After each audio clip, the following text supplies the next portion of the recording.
அவராகிய இயேசு கிறிஸ்துவின் இனிய நாமத்தில் உங்கள் அனைவருக்கும் வாழ்த்துதலையும் வணக்கத்தையும் தெரிவித்துக் கொள்கிறேன். இந்த நாளிலும் வேதாகம தென்துளிகள் என்ற பகுதியிலே நாம் சிந்திக்க இருக்கின்ற பகுதி வஸ்திரங்கள். ஆண்டவர் மனிதர்களுக்கு கொடுக்கின்ற வஸ்திரங்கள். முதலாவது வஸ்திரம், ஆண்டவர் தோல் உடையை கொடுத்தார் ஆதாமுக்கும் ஏவாளுக்கும். இது ஆதியாகமம் 3 அதிகாரம் வசனம் 21. இரண்டாவதாக ரட்சிப்பின் வஸ்திரம்.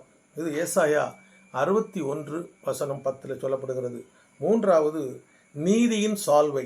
இது ஏசாயா 61 10வது வசனம். நான்காவது துதியின் உடை. இது ஏசாயா 61 வசனம் 3. ஐந்தாவது வெண் வஸ்திரம். இது வெளிப்படுத்தின விசேஷம் 3 அதிகாரம் 18வது வசனத்தில் சொல்லப்படுகிறது.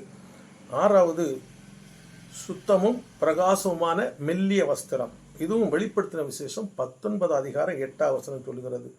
ஏழாவதாக பார்க்கின்ற போது பரிசுத்த வஸ்திரங்கள். இது யாத்திராகமம் 28 அதிகாரம் வசனங்கள் 12 வசனம் 2 4 வரை. இப்படியாக வேதாகமத்தில் கடவுள் கொடுக்கின்ற வஸ்திரங்களை பார்த்தோம். இந்த தகுதியான வஸ்திரத்தை கடவுள் நமக்கு கொடுக்க நாம் ஜெபிப்போம்.